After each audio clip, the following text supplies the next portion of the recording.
entrepreneurship journey started technically when I was a pizza delivery driver. That journey that I've went through, I think I can share that and help others because I know there are people out there being stuck. I want to have a digital forum where at that time Black Canadian men could share their stories, share their hearts. What inspired it was just an idea that my husband and I had on the way home from his granny's. Hello and welcome to BizGrams. My name is Chris-Beth Cowie. I am the founder of Empowered for X and the host of BizGrams. I'm really excited to take this opportunity today on this beautiful July 23rd to welcome you to the show. I'm super excited because our guest, Alexis Zamora, is a phenomenal new entrepreneur doing exciting and amazing things in our community. Alex, I'm super happy to have you here with us today. Hi, thank you for having me on the show. I'm excited. Hey, that is awesome. So just a little bit that I learned about you and I'm going to share with our guests, and then you tell us about your genesis story. So with over 15 years of experience in the health informatics space and in the healthcare industry, you've birthed this beautiful company called JLZ Homecare. I'm really curious the story behind the name and the acronym as well. But really, Alex, dive right in. Tell us who or what inspired you and what's the story behind the name? Sure. So just to give a little background on myself, again, so I have been in the healthcare industry for nearly 15 years, over 15 years. And I didn't always have the idea of starting a business. Like I said, I started out in health informatics. So, and for those who don't know, it's basically just gathering health information, data, stats, all that boring stuff. But it's all health related. So I started with that. And one of my first jobs I still remember was in the basement of a hospital working with medical charts, right? So not the most exciting thing. And throughout the years, I've felt that I've always wanted to do more. Like I knew I was helping patients in some way, but I feel like I was too far down the chain, right? So over the years, I gathered more experience, more skills, and I just couldn't scratch that itch of wanting to help more people.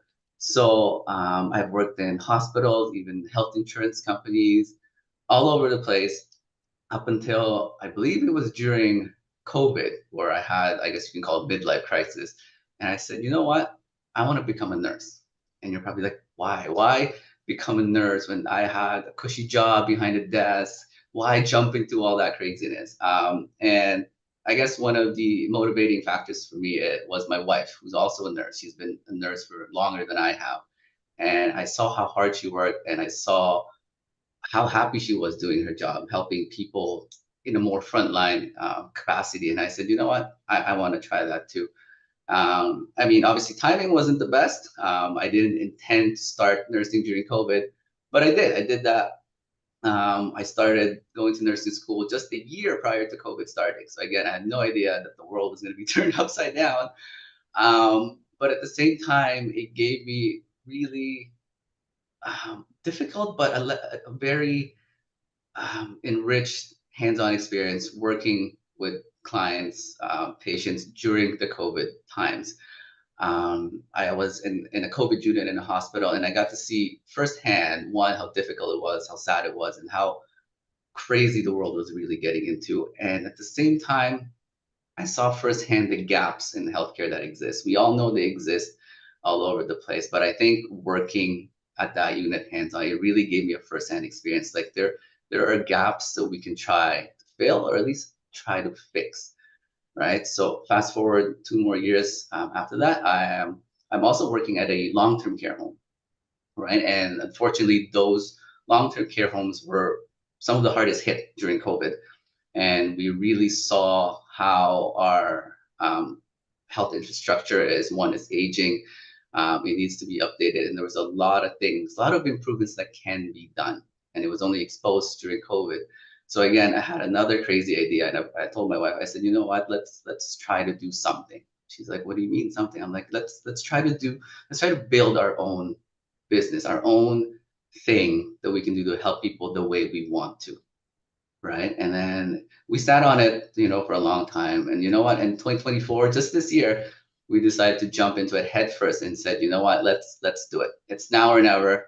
We're not getting any younger. The world is not getting better. Let's make an imprint on it any way we can. So JLZ Homecare was born. And when we were coming up with the name, it was a choice of coming up with something witty, something interesting, something that will catch people's attention. But we couldn't really find one that wasn't like too cheesy or too weird. So you know what? JLZ, it just stands for the names of our kids, which is Jake and Lexi Zamora. Because at the same time, we wanted to make an imprint on what we do in the community, and we wanted to have something that our kids could, continue maybe if they want to down the road, and something they could be proud of.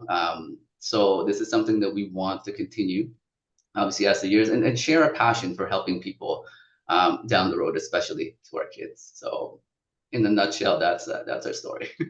Hey, congratulations. And that is a powerful story. I loved every bit of it. And oftentimes you see that, right? Entrepreneurs, before they go do the thing, they're living it, they're experiencing the gap. And I love your heart really saying, I feel like I could do more, I can make a greater impact. And to see you move from basement to frontline, I think that's really powerful. The essence of your story, you and your wife, working together as a team. I love power couples. I love entrepreneurial couples, and to see you guys stepping into this space, and not only to create a positive impact for the community and the people that you're serving, but also in the lives of your kids. And I think that story in itself, talking about legacy building, inspiring your kids to say, you see a problem, you be the solution. Don't just talk about a solution, be the solution. So congratulations to both you, Alex, and your wife in starting this journey. So one of the things I know as an entrepreneur, and you're saying this is your first year, you're just getting this, business off the ground. What has been some of your biggest wins thus far? Apart from starting, I consider starting I would say that was the biggest win. Yes, I would say a win. Yeah. You know what? Again, like I said, we jumped into this kind of head first. We don't have a lot of strong business background. Again, we're healthcare professionals. We are both nurses, so that is our forte.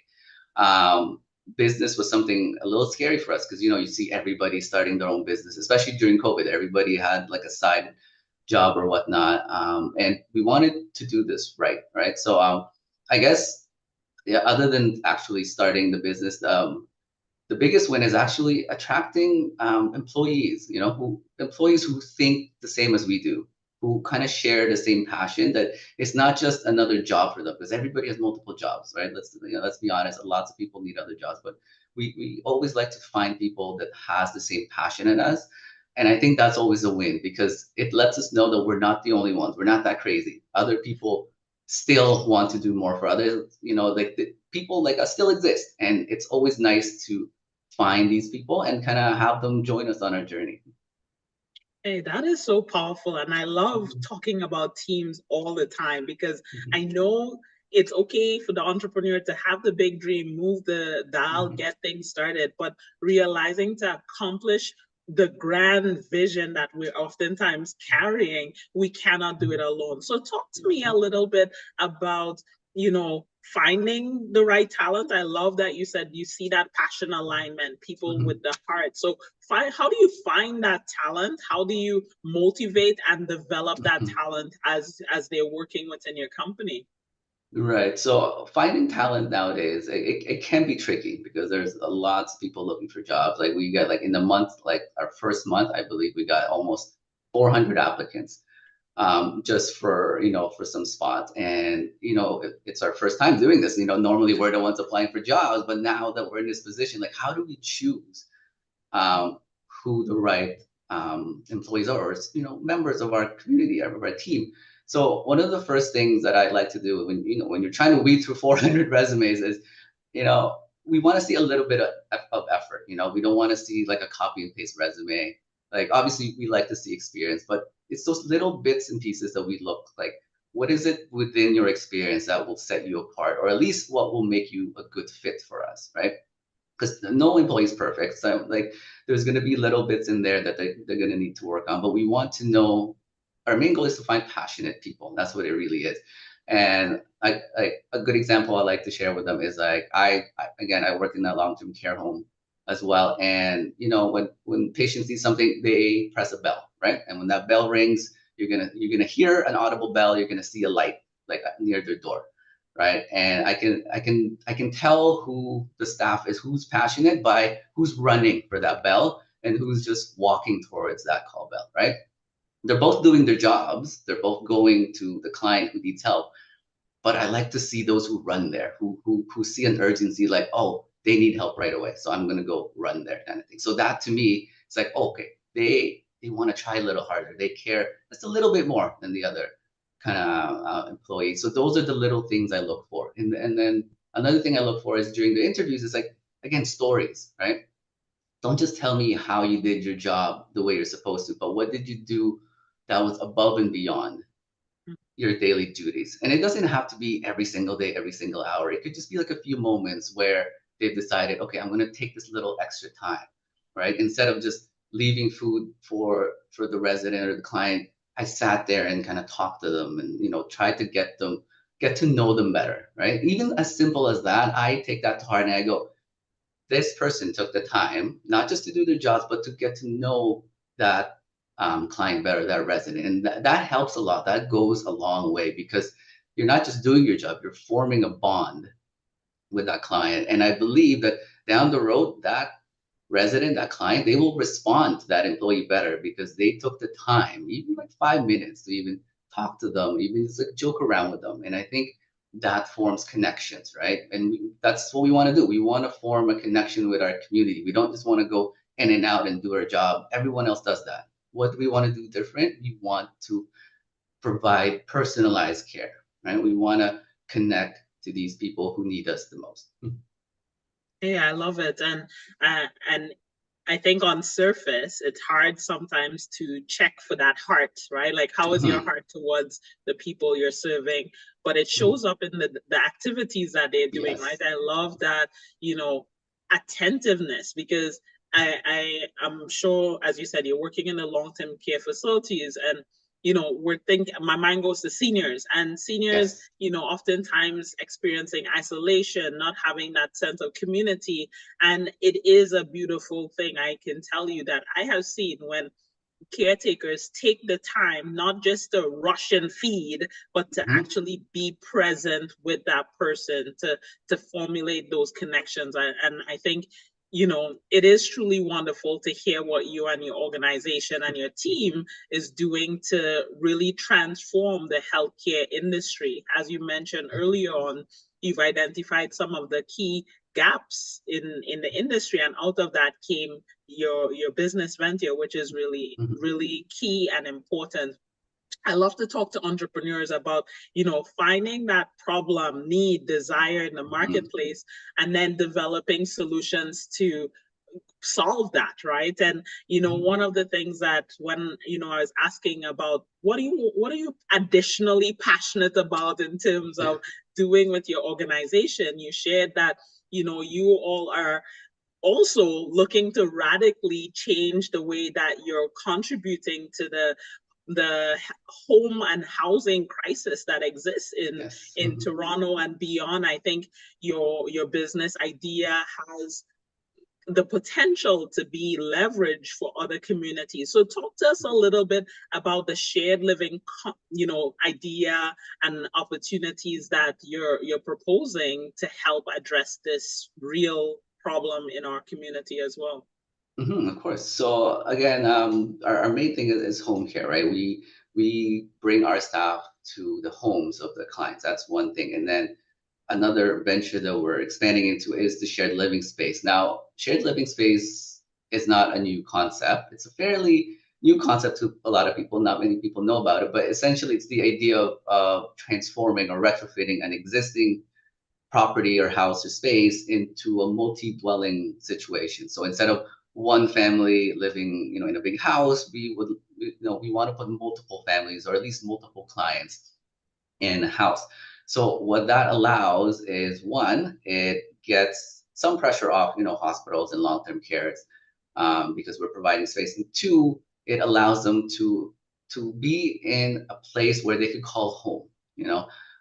Again, just working in a long-term care, I see how it is. I mean, it's a great solution. Don't get me wrong. I have nothing against long-term care homes, and I think they are essential. We do need them, but unfortunately, they can't handle the capacity that's going out there right now. The wait times alone for long-term care homes, they could be 5 to 7 years. That is an insanely long time, right? Like for example, we just had a new admission in our facility, and this client was waiting for 9 years to get into the facility. 9 years. So can you imagine the pressure and the difficulties that their family had to face for those 9 years caring for their loved ones up, you know, and they try. We all try, right? We all want to keep our loved ones near us, but there comes a point where we need some help, and that's where these facilities come in. And all we're doing is we're not trying to eliminate this idea. We're just trying to give people options. And that's what, if that's one message I want to get out there, is we want to tell people that there are other options, and the shared living space is one of them. And again, this allows them to have their own schedule, their own room, their own, what type of meals they want, what type of activities they do, because this is their home. It's not just a house that they're living in. This is their home, and we want to provide them with a forever home, right? And at the same time, it's not just seniors that we deal with. We can also we also help the community with, let's say you got into a car accident, right? Mm-hmm. And once you're discharged from the hospital, your current home might not have the equipment to allow you to kind of heal safely, right? So we would provide that kind of middle ground, saying, okay, come stay at our place. We have the facilities, the equipment that will help you heal properly and safely. Not in a hospital area where it's like, you know, hospitals can be kind of cold. You know, you're with a lot of people, and it's just not a fun place to be, right? After working in hospitals for so long, it's not a fun place to be. You want to be somewhere where you can move around a little bit more, have a little bit more freedom, and that's what we're trying to do. Just kind of have an option where they can have that independence, you know, do whatever they want on their schedule, and still at the same time have the care that they want, right? And you know, home care or shared living space, it doesn't mean that we need to be there 24/7. You know, if it's somebody that just needs assistance with, let's say, getting up in the morning or showering or going to bed, we are there for those times. And then we kind of go, we give you your independence, and we're just nearby in case you need us. So, you know, we don't try to kind of hover over people when they don't want us. Like, we're there when you need us, and when you don't, you know, we're out of the way until you need us again. And that's basically the gist of it, you know, just another option to long-term care homes and hospitals in general. Yeah, I think that is so powerful and needed. My own neighbor has been on a waiting list for over 5 years, right? Yeah. And so I know the challenges by witnessing that someone, an elderly person in need of care and not being able to get that. So I honestly believe that this, as you said, another option to what exists, right? And for me, it sounds like a home away from home for those that may be needing to be transitioned into something that is temporary, as you said, if they, you know, come out of an accident or dealing with minor things that they need to just a safe space to recover and find community. I love shared spaces. As I'll just share a little here. My vision of Empowered for X is these shared spaces, right? We have our co-working space in Brampton. Really, we talk about co-working, co-living, and under that co-living, I have seen and been part of shared spaces. I don't know in your university or college days, but I lived in a house with other roommates, right? And that was kind of like my first lived non-family experience in a shared space. So I believe that a lot of us on our journey have encountered or engaged with something like that.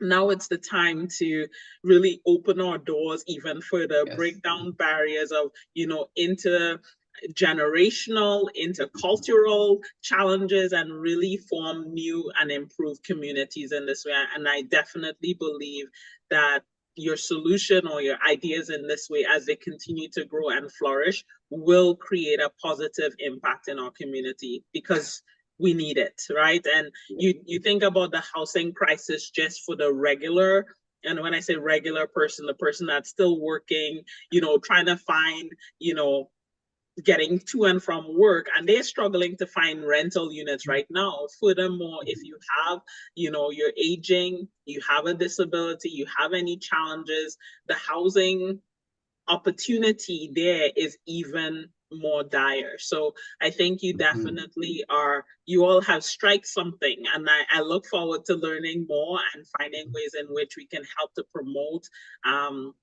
and support that initiative as you're going, because it when listening to you, I feel, if you're not familiar with the term, and for audience as well, a social enterprise in development, right? In terms of, not just about the profits, not just about, thinking about shareholders or different things, but it's truly looking at addressing a real world issue at its core for social benefit for everyone at the end of the day. So I love the idea. Congratulations on that front as well. So thank you.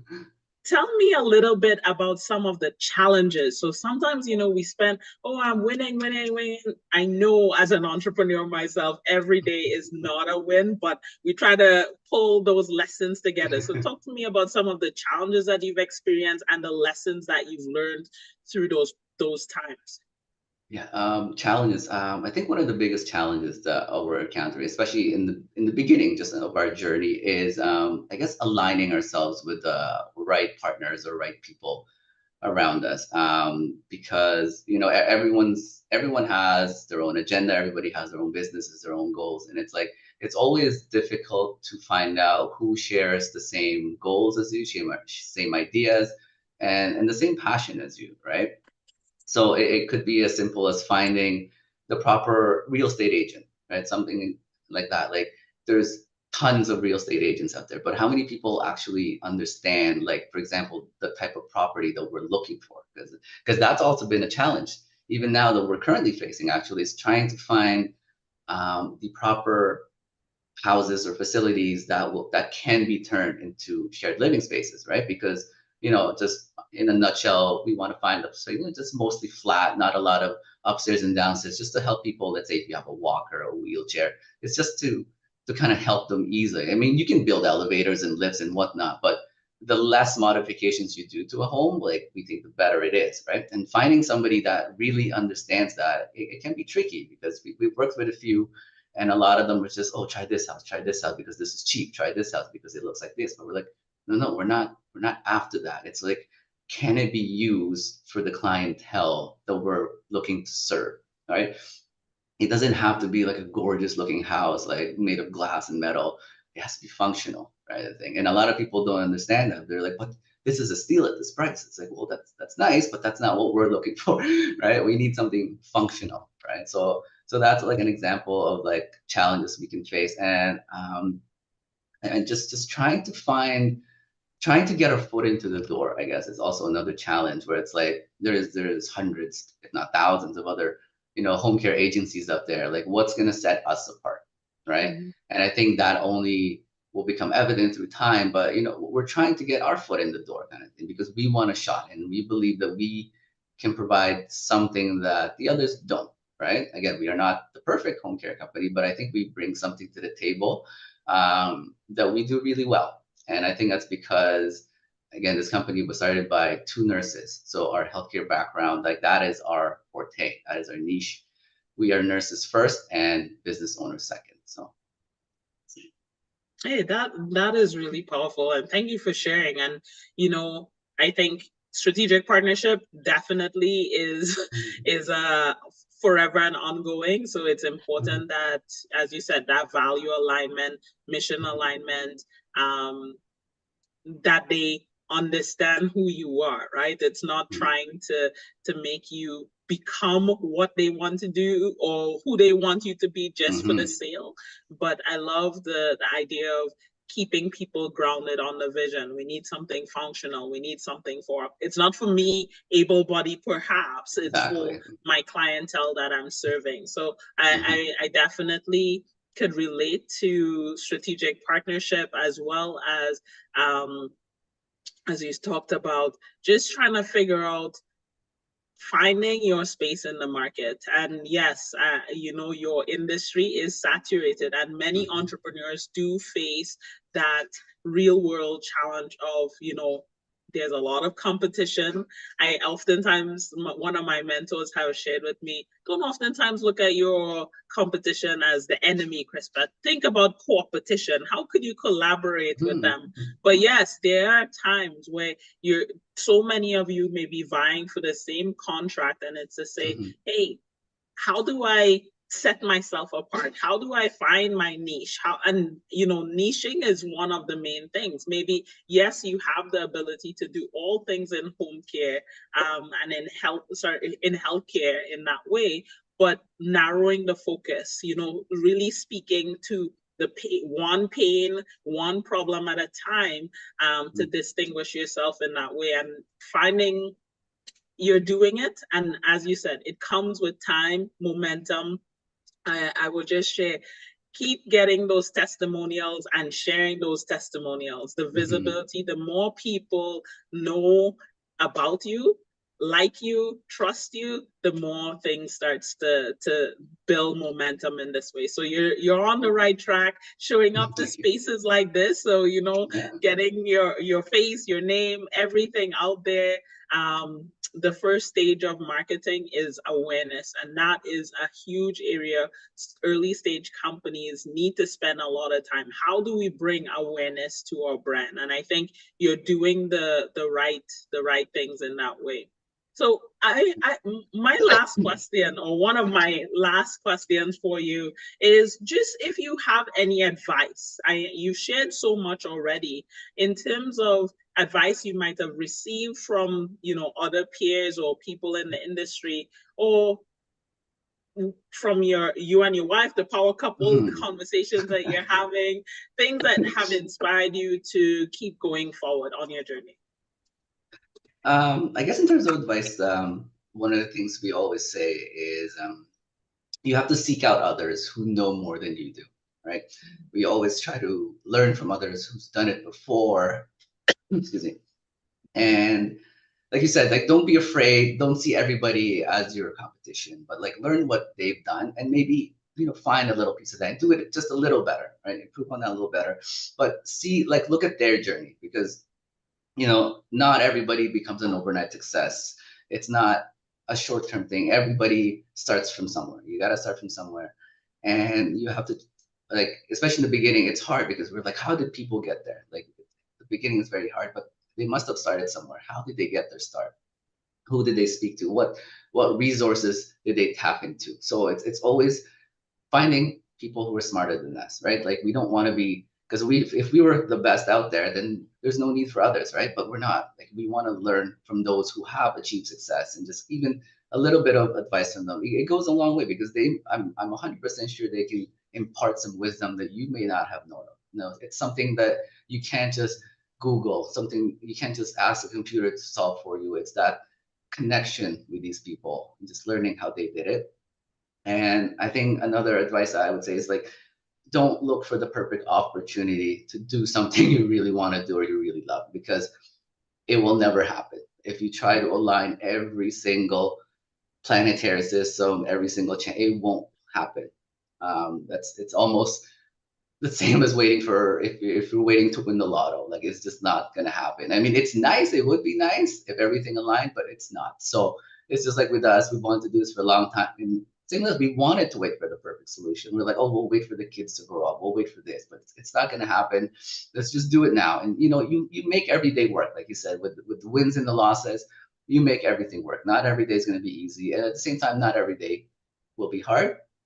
One step at a time, and just go for it, because I think if you're passionate about it, one way or another, you're gonna make it work, whether you realize it or not.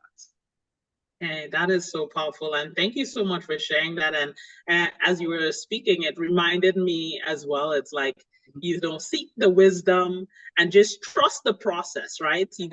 You're started, and as you said, everyone starts from somewhere, and the somewhere is everybody starts at zero, right? Yeah. 0 to 1, that first step of making something happen. So congratulations on your journey in this way. So tell us, who who is your ideal customer and how they can get in contact with you to learn more about your story, to learn more about your services in that way. So again, we serve a wide array of clients. We're not focused on one. We're not, obviously we help with the elderly and senior citizens, but we also help, like I said, like let's say you got into an accident, you need somebody to kind of help with wound care, just even assisting you to go to the washroom, helping you with meals. We help those too. So anybody who needs activity assistance with their activities of daily living, as we call it. So, bathing, eating, shower, even honestly, just companionship. Sometimes people, like I said, during COVID, a lot of people were isolated and a lot of people neglect. Mental health is a huge part of your general health, like being lonely, it takes a toll on you. And sometimes if, we all still work, a lot of people still work, and sometimes our parents, our elderly citizens, they get, home, they're left behind, they become lonely, and then it takes a toll on their health. So even just spending a few hours every day just to kind of chat, just to kind of talk about anything, play some music, play some card games. We do that too. Companionship is another thing we do. And if anybody wants to learn more information, our website is JLZ Homecare.ca. And you can reach us at 416-737-5551. Somebody is always there to pick up. Our email is also there. Our website, you can shoot us a message and we'll get back to you. Hey, that's awesome. Thank you so much for sharing. And my final question to you is, you talked about mental health, and my word is funepical. It means fun and epic adventures, great or small, that are memorable and impactful. So what is something funepical that you do to take care of your own mental health and de-stress? Okay, something funepical. That is a great word, by the way. I might have to start using that. So I guess two things. For me personally, one of the things that I love to do, I don't have a lot of time to do that, but I do. I love to go biking. I love to go, especially mountain biking. So when things get really stressful, I like to wake up early in the morning, take my bike, literally find a mountain somewhere and just go down. Just forget about everything, just be one with nature, so to speak, get some exercise in there at the same time, and just be out there in nature. I love to bike. And then I guess the winter months when I can't go out there, I love to eat. I love to eat so much that I would be in a food coma, and I think that is the best. That is the best. You just eat so much and then you go to sleep. Best feeling ever. I love it. Thank you so much for sharing with us. This episode has definitely been a privilege and pleasure having you on the show. I love your passion. I love your compassion towards the work that you're, the people that you're serving, the passion for your team, and you and your wife are definitely great examples in the entrepreneurial community, in particular in the home healthcare space. And I am really excited to share this episode with our community. So Alex, on behalf of the Empowered for X team and myself, sending you and your team lots of love and positivity. Keep doing the amazing work that you're doing. Thank you so much and take care. Bye. Thank you for having us. Bye-bye.